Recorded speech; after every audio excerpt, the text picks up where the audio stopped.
this is Chuck Lalazzi. Welcome to Chuck's Culture Channel. I'm talking today with playwright Seth Rozin. His two-character play, Two Jews Walk Into a War, has its St. Louis premiere July 24th through August 10th at New Jewish Theater. Based, as the cliché goes, on a true story, Two Jews Walk Into a War is the story of Ishaq and Zeblyan, the last remaining Jews in Afghanistan, sharing the only remaining synagogue. They have a plan to rebuild the Jewish population of Afghanistan, but there's just one little problem. They hate each other. Let's talk about that.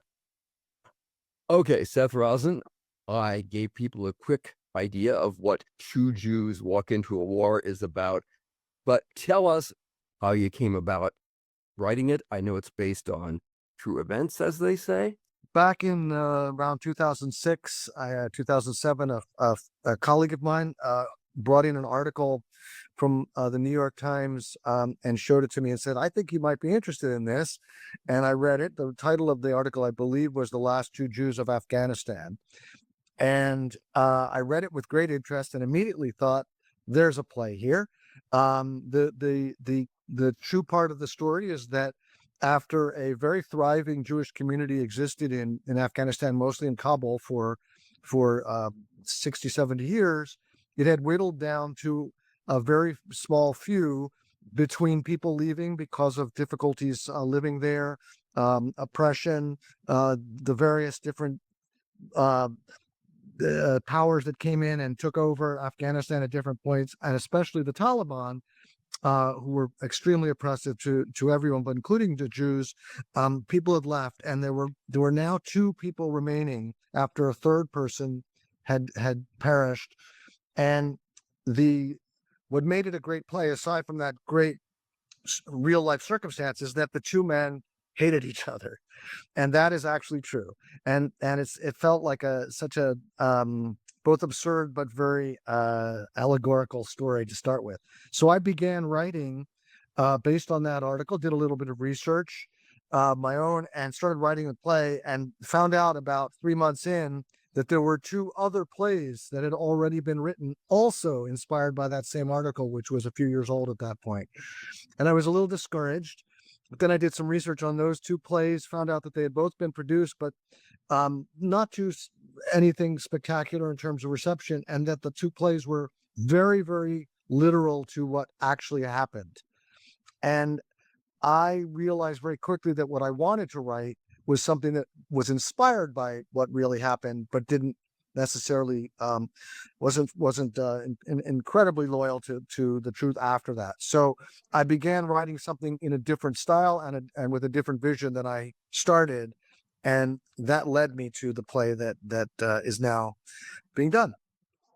Talking about a different style, I mean, the title of the show, of course, Two Jews Walk Into a War.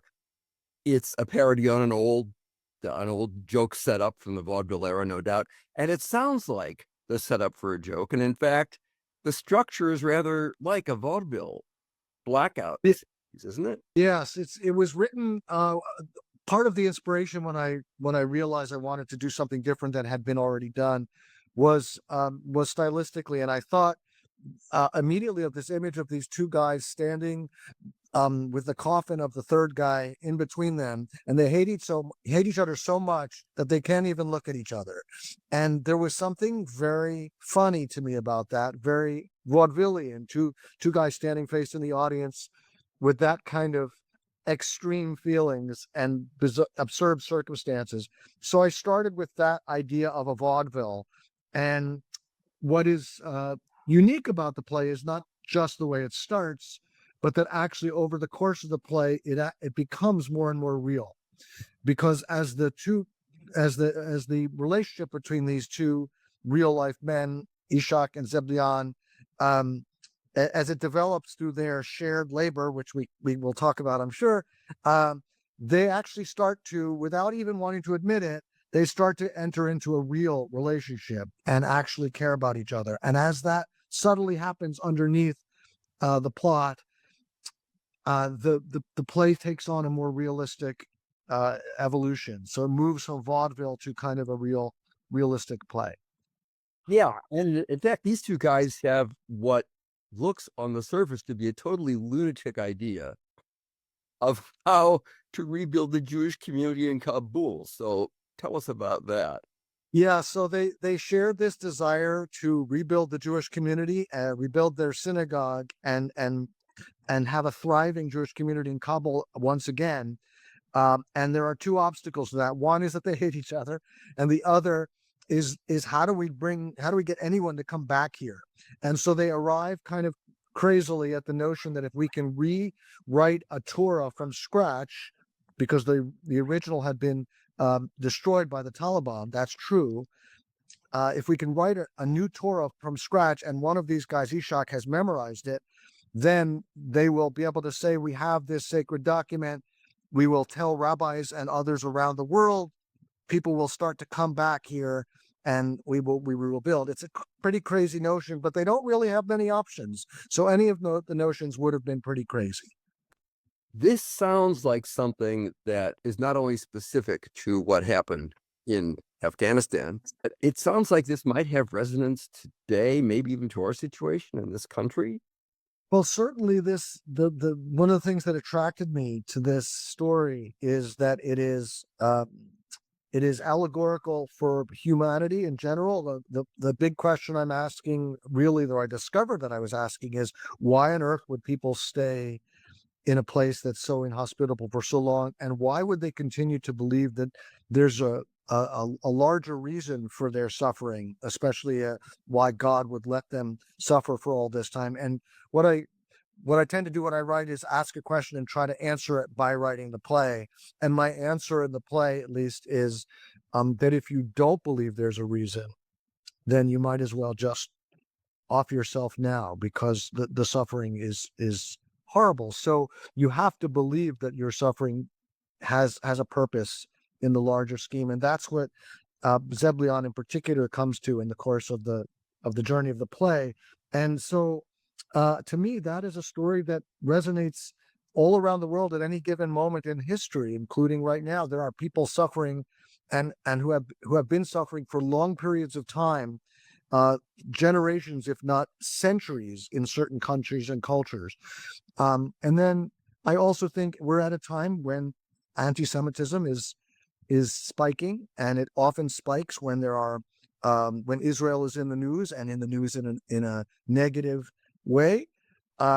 And so I do think that this story has a new resonance as well for Jews who have spent their entire human history moving from one place to another, often being chased out, exiled, persecuted, oppressed.